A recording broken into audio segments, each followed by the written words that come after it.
And we are live. I'd like to welcome everybody to the Let's Talk Fishing podcast. I have a living fishing legend with me today, a guy I grew up watching his fishing show by the name of Bob Mehsikomer. But first, I'd like to tell you about the Garden State Outdoor Sports Show. The Garden State Outdoor Sports Show is going to take place January 6th through 9th of 2022 at the New Jersey Convention and Exposition Center in Edison, New Jersey. Also, the Northern Illinois Sports and Outdoors Show, I'm very proud to announce, it's going to take place from January 13th through 16th of 2022. That's 4 days of sports shows, guys, at the Lake County Fairgrounds in beautiful Grays Lake, Illinois. Now, I have a man on tonight who needs no introduction, but I'm going to introduce him anyways. A guy by the name of Bob Mehsikomer. He started out at the Simply Fishing Show. Now he's doing a team fishing circuit. It is my distinct pleasure and the Let's Talk Fishing video podcast, distinct pleasure to have on none other than Bob Mehsikomer. How are you doing tonight, Bob? Jay, we're doing just fine. Sitting next to me is my fiance. We're going to be married in February of 22, so it's coming up very quickly. Congratulations, guys. Congratulations. It's Casey. She is also our VP of operations at Team Fishing Circuit, which is a very important role, which we can talk about a little later. But nice to see you again. Nice to be with you. And it's nice to see the video format. We do our show when we do it over on a different format. These video formats are extremely, extremely powerful. Yes, they are. I love it. There's just so much, adds so much value to the show. You know, now I can actually show people what we were talking about. Like when I had you on the first time, you were talking about some of the lures you use. You could have shown these things, you know, look, this is what I use. The 16-inch long thing that I cast all day long. All day and all night, yeah. Sorry. Oh, yeah. I forgot I was talking to Bob Mehsikomer here. Yeah. All day and all. So why don't you tell me about the Team Fishing Circuit? Wow. Team Fishing Circuit is a unique, very unique tournament circuit. When everybody on here probably doesn't know, I got my start in the bass roots. I traveled down into Florida, Georgia, Alabama, fishing Hydrosport super tournaments and other tournaments back in the 70s, 77, wow. 78, and fished competitively in the bass world, and then moved on to challenge the muskie, and that's where I stayed. Yes. Because there was more space in the muskie world, if you will. There was nobody, willing to challenge them. So I decided, okay, hey, it's a step up for me in terms of difficulty. Let's see what we can do with it. But so I took a lot of my bass skills and simply applied them to the muskie, and to some degree, it panned out pretty well. So that's it. But that being said, my two boys, when they grew up and started wanting to go fishing, I told them both, I said, kids, because they wanted to follow Dad's footsteps and they wanted to go tournament fishing. And I said, kids, let me be honest with you. Fish the local stuff. Learn the local stuff. Learn more about the skills of fishing before you challenge tournaments. Tournaments can be a difficult format and can be expensive. If we jump forward to today, a pro tournament, a big yield pro tournament, it's going to cost you about $6,000 to get in the door. Yeah, it's going to be $3,000 minimum to get in the door on a good one. You're going to be fishing against anywhere between 150 and 250 anglers for any number of days. So if you look at your odds, if you break it down, your odds of coming back with a paycheck are pretty slim. They really are. Now, it's a great learning curve. It's a great resource to get knowledge and information. I cannot tell people enough how valuable it is. However, when we sat down and started to develop this circuit, we took all of these nuances, if you will, and we took them into account. The cost to fish a tournament, the entry fee, the traveling that it takes to do it, the time it takes to do it. All of these things factored in, and this is what we've melted down to. We have a tournament that runs full 6 days. It's limited to 150 teams. Now, that's 150 teams. Wow.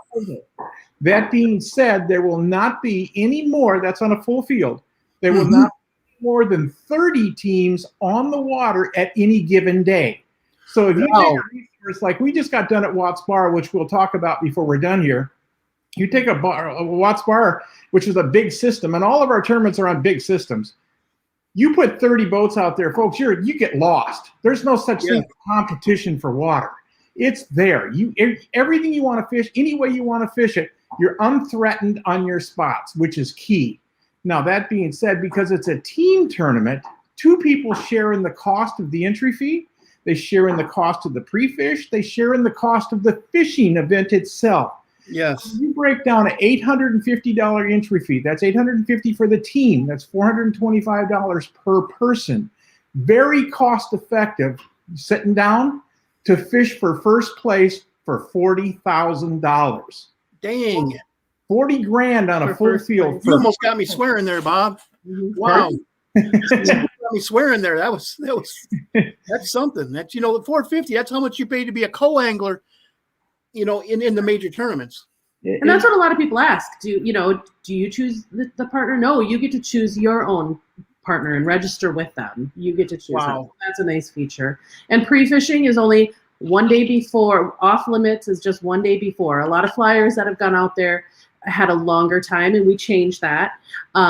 We listened to everybody, and we changed it to just the day before the event start date. So that's a nice feature too. So you have a lot of pre-fishing time too. Yeah, the off limits time is only one day prior to the tournament. 24 hours. 24 hours before tournament launch, you can still be on the water pre-fishing. So okay, we've opened it up so everybody has an opportunity. Now, here's a value in what we're doing that's not seen in any other tournament. Excuse me. You only fish one day of those 5 qualifying days. We go through a physical drawing live before every tournament where we sit down and we draw every team. We draw the day you'll be fishing. It doesn't matter about what time you go out in the morning, and I'll explain that in a second. But we draw the team. So it's out of a full field, 30 will fish on first day, 30 on second, 30 on third, 30 on fourth, 30 on fifth. At the end of each day, the top 6 weighing teams will automatically berth to the Tournament of Champions, or what we call our Top Gun, on Saturday. That's where the money is. So that's the goal. You only fish against, well, in all honesty, 29 other teams. And we don't limit anybody. Guides, professionals, anybody can fish it. Sure. And that's something, some people were concerned, I don't know if I want to fish against them. But you know what? In the end, you don't even know if you're going to fish on them on your given day and where you're going to end up, And as Bob knows, being a guide, you tend to get myopic, you get tunnel vision, and, you can only see what you do every single day. You're on the system every day, where the fish should be. But, guys who just start out there, they might find some fish that haven't been hammered 80 times by you. Well, yeah, and these schools of these fish move around in these systems, and they come in and they repopulate spots and what have you. We deal with a format that allows our in-boat officials, every team has an in-boat official, allows them to take every fish that's 1 pound or greater and score it. So wow. Yeah, if you have a system, let's say it's got a 16-inch smallmouth limit or an 18-inch smallmouth limit, it doesn't matter. Because we're scoring every bass that's 1 pound or greater. Then you release it immediately? Yes. Immediately released, yes. And everything is documented. We have an app that's in place. It's called Real Live Well. Sure. And the Real Live Well app allows everybody on the water with the official, the team person who catches the fish, puts it on the scale. The official reads the weight off. They agree. The fish goes back in the water instantly. The documentation is done. The angler signs the sheet just as if you were signing a golf cart, and away you go. And anybody can see this app. So their family members at home can see it and be a part of it. Anybody in the world. Anybody can see it. Anybody in the world can watch the progress. And you get to see a picture of their catch. So other competitors can see that too? Yep.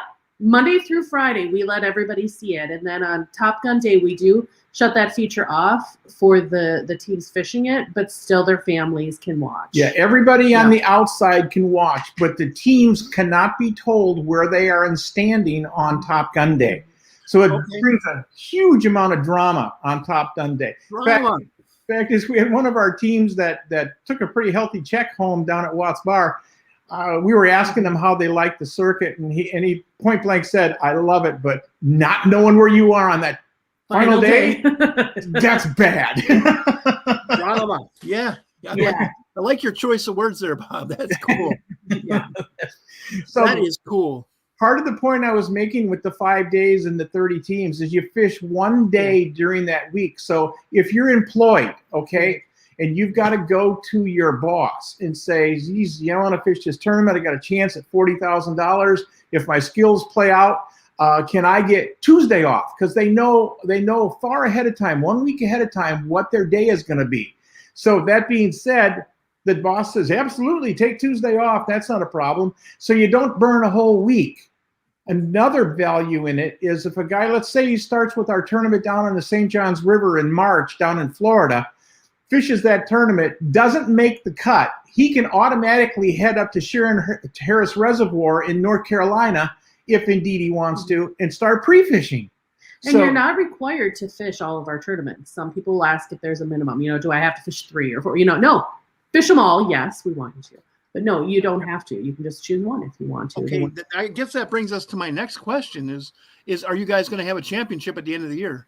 Here's the layout of the schedule as we have it right now. We're running the East Division in 22. East Division will comprise of 15 tournaments in 14 states. If it all pans out and it works according to Hoyle, then we will launch midway through 22. We will start announcing the lakes for 23 for the West Division. Once the East Division and the West Division are up and comfortably running, we will be taking the top 2 teams from each tournament will be invited to a championship event.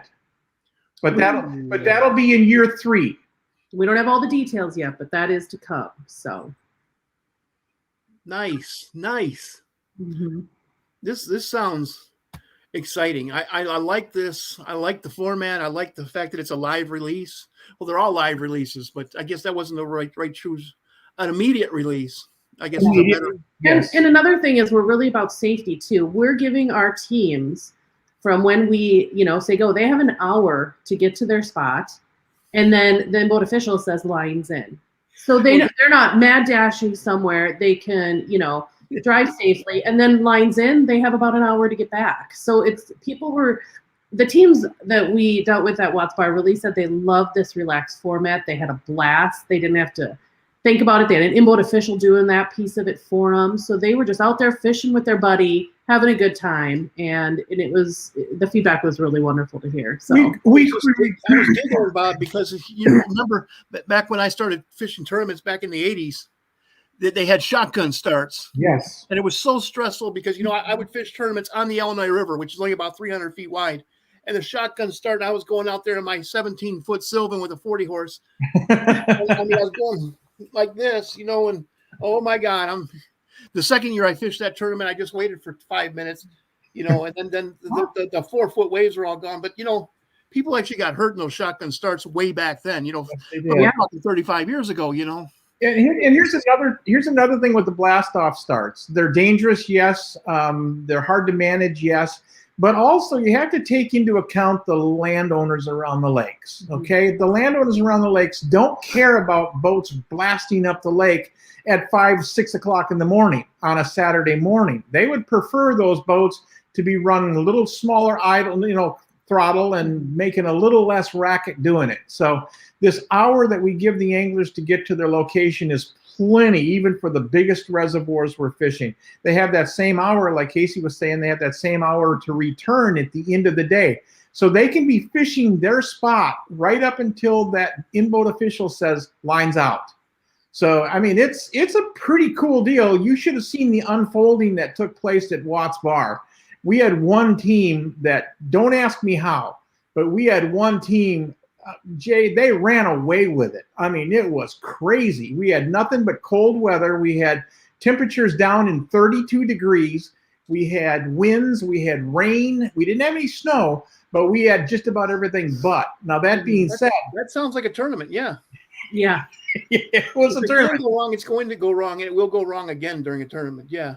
Yeah, and on championship day, these fish for a couple of teams actually started clicking at about halfway through the day, and everybody's watching the app as these fish are being recorded. They're just piling these fish on. It was nuts.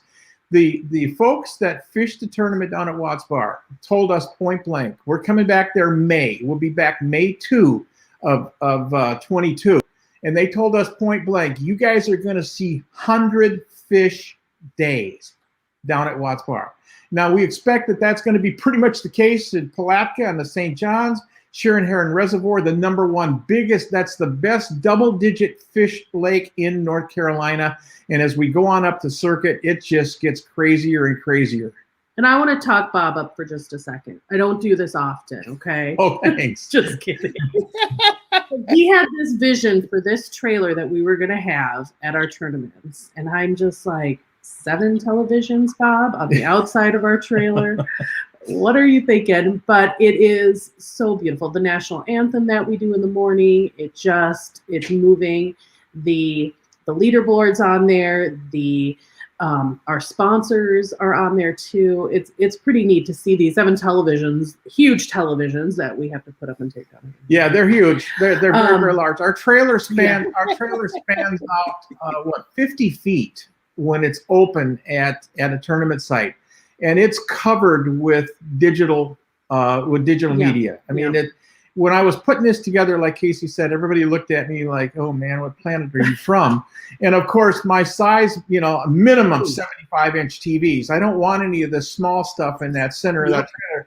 My brother's looking at me going, he's our tournament director, Mike. He's looking at me going, "You're crazy. You're crazy." Hey man, think big, be big. Think big, be big. Yeah, yes. But it's really cool because, all these different places that we go, the local places can easily just, sponsor, individual, areas and we can, swap it out a little bit easier. It's a cool idea that he had, and it came together really nice. From a sponsorship perspective, we have 4 50-inch monitors that are on the show trailer right now.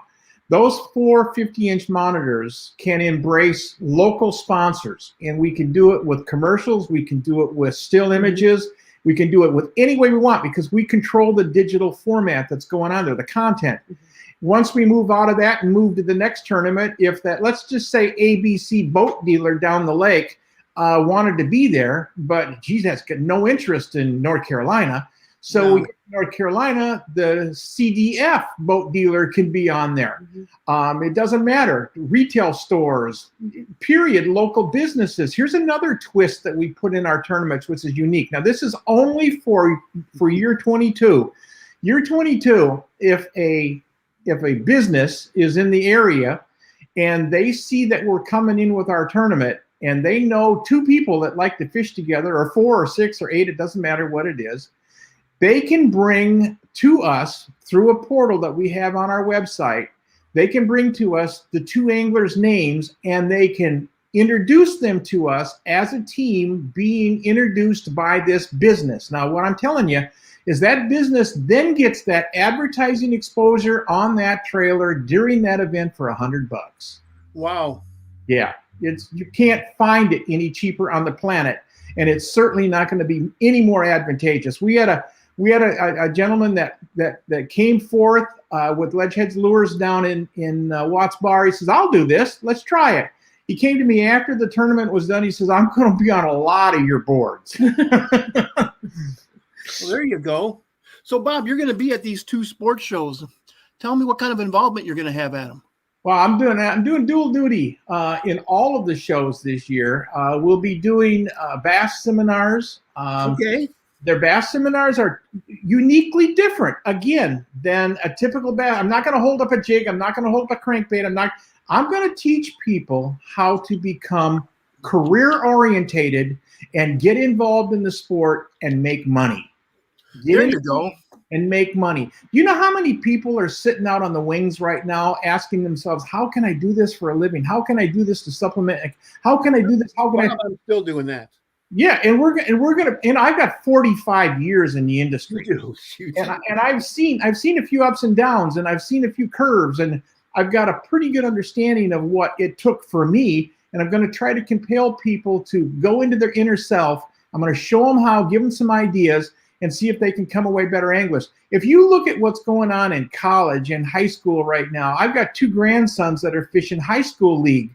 These guys, there's a future in this sport. I mean, it's a big future. So that's going to be my whole ploy for the bass side. Muskie, I'm going to teach people what they don't know. To be a good fisherman, I don't care if it's muskie or bass. To be a good fisherman, I'm talking about a good fisherman. I have 119 muskies over 50 inches. Damn. Now that didn't come because I was lucky. It came because I understood what made it work with fish 1, fish 2, fish 3. Made a mistake on fish 4, 5, and 6. Learned, got fish 7. So the truth of the matter is I'm going to teach them what they need to know so they can duplicate their successes. Again, I'm not going to hold up lures, although I'll show some. I'm going to go around the show, and I'm going to pick up lures that are local, not the lures that we fish here, but lures that are local. Put them in the hog trough, put them in a seminar, hold them up, talk about them. But really, I'm going to teach them what they don't really know about the sport. Another thing that we're going to be doing on our trailer, our show trailer, our Team Fishing Circuit show trailer will be on site, set up in every one of these shows that we're doing. We're going to have our stage set up. We have a 16 by, or is it 20 by 8 foot stage that's attached to our trailer, and we're going to be setting up our show, and we're going to be doing live shows right there from the show with local talent, with lodge owners, with lure manufacturers, with people in the industry. Come on out, see us, tell us what you're about, and we're going to put it up and put it out live right there from each one of those shows. Rick, the gentleman who owns the shows, is doing everything in his power right now to see to it that we have the bandwidth we need to push out a broadcast program right there from the show. So we're excited about it. It's going to be fun. One thing you had mentioned was that, you know, reaching out to, you know, there's a lot of kids, there's a lot of people learning, and that made me think about the in-boat officials and how we should touch on in-boat officials. We yes, actually pay our in-boat officials. Nice. Mm-hmm. When we set up our program, we knew that we needed in-boat officials, and our thought process is going forth. And we're not going to take all the glory on this. Scott Bonema is a good friend of mine here in Minnesota, runs the Championships Tour. He's the one that really suggested this, and it's a great idea. We're approaching all of the schools in the local areas, whether it's college, whether it's high school, and we're soliciting those schools for the amount of judges that are necessary to be marshals in the boat, or judges, officials in the boat for each event. At the end of the event, on a full tournament, we will reward that school $15,000 for being judges for our event, that one single event. And we also take out individuals. So, you know, somebody who lives in the area that wants to be an in-boat official can apply, and they get paid too to be an in-boat official. So that's something we're needing as well. So now, none of this, Jay, none of this is working in a vacuum. None of this works with just Casey and I, for that matter. Sure. We have a host of ambassadors that we deal with. Casey deals with them on a daily basis across the United States. And I'm going to have Casey talk a little bit about our ambassador program, because there's a couple of places we could still use ambassadors. There's a couple of ambassadors that are being reviewed right now. We want people who are motivated. We want people who are in the industry. We want people who have social internet savvy, that can talk and can discuss things and get the word out. That's what it's all about. And again, we reward them too. We reward them handsomely. Yep. We're only really still looking for Minnesota, Mille Lacs, and Minnetonka. And we're talking to a couple people right now, but if that's something of interest, please apply. And then Alabama, we're talking with somebody, North Carolina and South Carolina. And again, we're looking for people that are in the industry, possibly fishing tournaments, have, you know, lure shops, have that, you know, network of people, social media that can share a little bit about it. It's nice for them to have a local contact in these states. So, but our ambassadors are amazing. They take the calls, they hand out flyers, they promote us, and we have the best ambassadors. Seriously, they are an amazing group of people. So when we first decided to launch the circuit, we were going to launch it in 22. Jim Gracca, a friend of ours who is our ambassador in Tennessee, said, you know, you guys might want to try a dry run. Come down here to Watts Bar and give it a shake. You know, we thought, you know, that'd be a good idea. Work some bugs out, see how it works, see if we're doing it right, which made it difficult because now we had jump. I'm talking about jump to get everything done. And everybody knows there's shortages. Buying a trailer was hard, literally hard, because we needed a trailer that was 8 feet wide, not 8.5. which sounds stupid, but it's difficult to find it. That being said, with our wings on the side of the trailer, we had to be under the DOT regulations, so we couldn't run a standard 8.5 foot wide trailer. So we had to find a 7.5 foot tall trailer that was only 8 foot wide and 24 to 30 foot long, which is what we were looking for. We found it. Then we tried to get the metal to build the wings and get the contractor to get the thing done. I mean, it was a nightmare. My brother and I were putting the final touches on the trailer only 4 hours before we left for Watts Bar.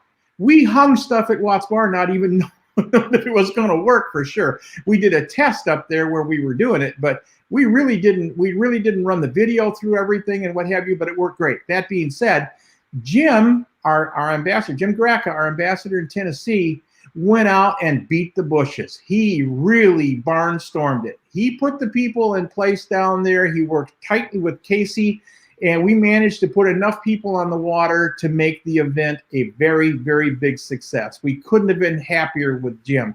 And like Casey said, we've got great ambassadors, and as we go along here, these guys get more and more developed. They learn what we're doing. We learn what they're doing. A lot of these guys are connected with fishermen, which is the key. And the more the word gets out, the better. We're going to Guntersville in Alabama. And can I interrupt real quick? And you do a show. We put a show together, too, for each tournament that you can see on our website on the Tennessee results page. You can watch the video, and it's on YouTube, so you can actually see this, our first event that I thought was right, a pretty big right. success. They can go to www.teamfishingcircuit.com and look at the show, the actual show that we built off of that tournament. Keeping in mind, we had everything but snow, and it was cold, and we didn't get as much on-water footage as we wanted, but we learned a lot. I mean, a lot, just a ton. We're excited. I mean, you cannot believe the amount of emotion. Like I said, I started to tell you, a gentleman I talked to down in Alabama said, you guys, your Guntersville tournament is going to full so fast, it's going to blow your mind. Our guys over at Watts Bar said, you guys aren't going to believe the number of people you get. Our guys over at Cumberland said, you're not going to believe it. You guys, what you guys got put together right now is going to blow people away. The guys down south, they like their bass tournaments. That's my target audience is the guys who are mid-level bass tournament fishermen from the south.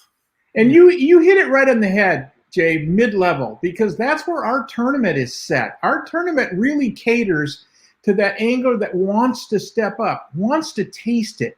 I mean, think about it. Think about it. You're 16 years old. You're fishing with your dad in an event that could possibly pay $40,000. You come to the day, you get the championship, you're there, it's a full field, you walk up there, you're 16 years old, your dad's proud of you, you walk up there, you take a check for $40,000. How much of that you think would go toward a college fund? I think a lot. That'd be a good college fund, yes. Yeah. Even for a prestigious university, it's going to take you a long way. And in addition to that, with college being what it is and fishing being what it is in college, the accolade of being able to come in and say, my dad and I, we won the XYZ team fishing circuit. We picked up 40 G's and went to the next one and picked up another 30,000. Those kind of things go a long way when it comes to getting on a team. Yes, it sure does. Building a resume is key. I mean, it's just. Yes. Because places like Carson Newman University, they actually have scholarships now. Oh yeah, for bass fishermen, and if you can put that on your scholarship application, right? Man, yeah. So all of this was well thought out. We really sat down in 2019 and developed this, but COVID hit, and we knew it was going to take about $250,000 to launch this, and we just said, "There's no way we're going to stick that kind of money out there with COVID. We got to wait." So we waited and we waited and we waited and we waited and we waited. And then Jim Gracca, a good friend of ours, said, I think the wait's over, guys. Let's make it work. So we jumped onto it for late 21, October 21. We were down at Watts Bar. We invite everybody to go look at that. It's www.teamfishingcircuit.com because it's a really neat little deal. And you'll learn a lot about what the anglers said about our tournament, which is key. It's not us talking, it's them. And it was amazing. It was just amazing. And you can connect with us on Instagram, Facebook, our website, YouTube, Team Fishing Circuit. Now I'm not walking away from muskies, Jay. Don't get me wrong. This format we've developed is going to work its way into muskie and walleye. I'm sure it is. Well, do you guys have any shout outs you'd like to do? Well, we would like to say, definitely hi to a few of the people. Why don't you tell about the sponsors we had down in Tennessee? I've been talking all the time. You can. You can't throw me like that. You're funny. Jim Grant at Grant Rods has been Jim Grant supporter of ours. Razor Rods has been a huge backer. Razor Rods came on with us last year, and literally we did almost nothing for them. And we touched base with them, let them know what was happening. They were well in the loop, and it's going to be amazing to ride with them as we go forward. Grim Reaper. You can't, when you talk about Lake Chickamauga, okay, now. Yeah, the land of giants. I'm probably letting something out of the bag here. It probably shouldn't. There could be a team. Okay. Lake Chickamauga. Lake Chickamauga offers some pretty big bass. So does Watts Bar, by the way. So let's say, for instance, you wanted to go probing for big bass. Most bass spinnerbaits, well, they fall short of that category necessary for the big bass. Grim Reaper makes the size of spinnerbaits that will blow these bass fishermen away.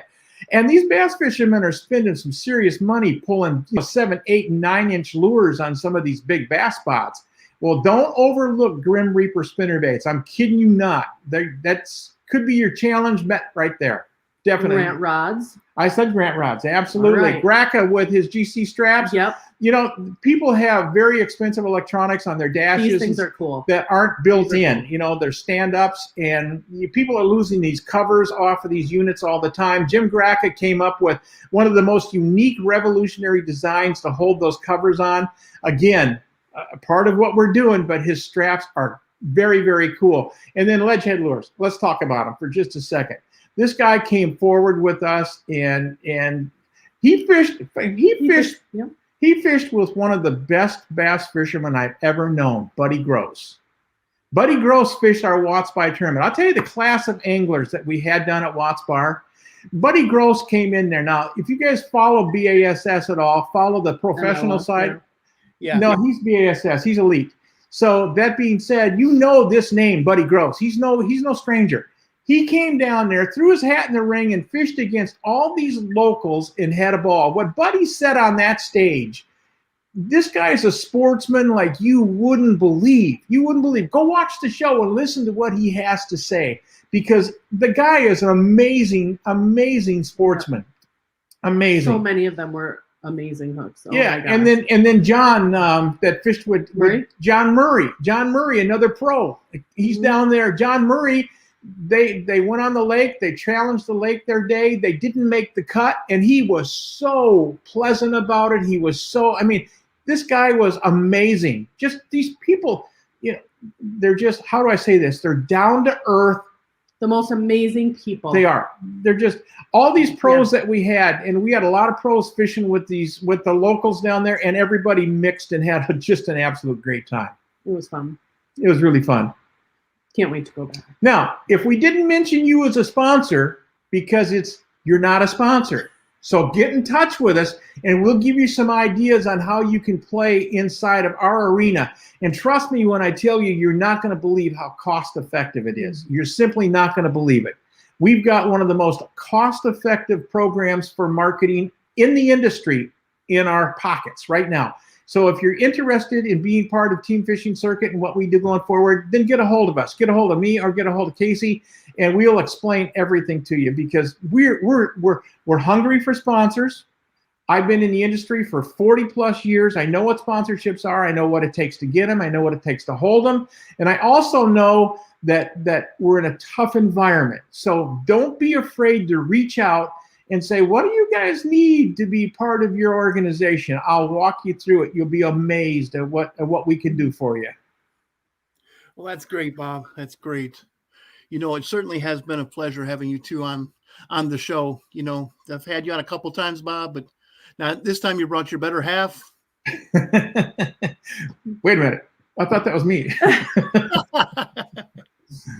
Well, Jay, I can't tell you enough how thankful we are for letting us come on your platform and tell our story. Yeah. Because this is basically a, 30, 40-minute commercial. And we apologize for it being a commercial.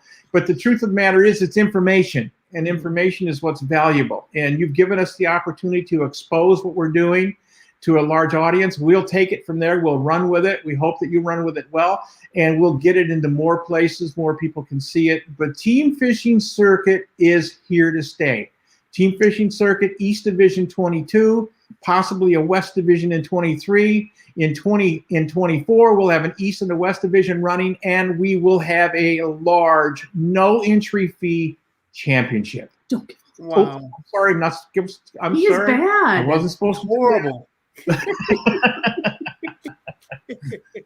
So come on out and support us. 150 team max is what we do. Only 30 teams fish a day. Registration is open now. Registrations are all open now. You can go on the site and start getting in. Now there's a couple of tournament sites that are still marked as tentative, and that's because we can't issue permits for the lakes until after the first of the year. But we've had no big red, no red stop signs or anything being thrown at us. So we're moving forward with the schedule that we have. We have no history for these DNRs to relate to. I will tell you this about the DNR though, really quick. When we brought this out, I had to get on the phone and start talking to the Department of Natural Resources in 14 states. And what I found out, listening to these guys, they love our format. Period. They love it. They absolutely love it. I've had a number of them write us emails and tell us point blank, why doesn't every tournament run like this? And I'm going, shh, we don't want every tournament to run like this. But they love it. They really do. And that's a big plus when the DNR is with you. Fact is, the Illinois tournament is going to be on the Chain of Lakes. And there you go. It is. It's going to be on the Chain of Lakes. And we're going out of Musky Tails up there on the top end of the chain. And that being said, we were alerted to the fact that there were limitations that would have prevented us from doing the tournament. We sent everything over to the DNR. They looked at our rules. I got a personal phone call back from them and said, you guys are green lighted. Go for it. We love your tournament circuit. So, I mean, that's the kind of thing that we've gotten all the way across the board. It's been awesome. That's been awesome. Well, that's awesome. I'm very happy for you. And I'd like to thank you, too, for coming on the show again. And in closing, I'd like to tell you guys that the Garden State Outdoors Sports Show, where Bob and Casey will be, is going to take place from January 6th through 9th of 2022 at the New Jersey Convention and Exposition Center, and that's in Edison, New Jersey. Now, the Northern Illinois Sports and Outdoors Show is going to take place from January 13th to the 16th of 2022. That's going to be at the Lake County Fairgrounds in Grays Lake, Illinois. So you guys are going to have to drive across the country. Yes. Quickly. Road trip. Yes, we are. We're looking at a couple of $1,000s in fuel just to do it. And that's also that's from New Jersey to Northern Illinois. It's not. Whoo. That's from Minnesota to New Jersey to Northern Illinois. Yeah, there's some weather there. Yeah, there's some weather and mileage. Yeah, it's my brother Mike will be with me. We're talking about flying Casey in to be there at the shows on Friday afternoon, evenings, and possibly Saturdays. But my brother Mike, our tournament director, will be with me. He is to be saluted. His hats off to Mike. He has busted his butt to make it what it is. I mean, I can't tell you enough. The guy has mechanical skills like none other, and to have that kind of talent in your midst it's a blessing. It's a huge blessing. So, Jay, again, we want to thank you very much for letting us come on your platform. Anytime you're welcome on my podcast, Bob. Thank you very much. And with that, guys, I'm going to say good night and thank you to both of you too. Have a good evening. All righty. Bye-bye.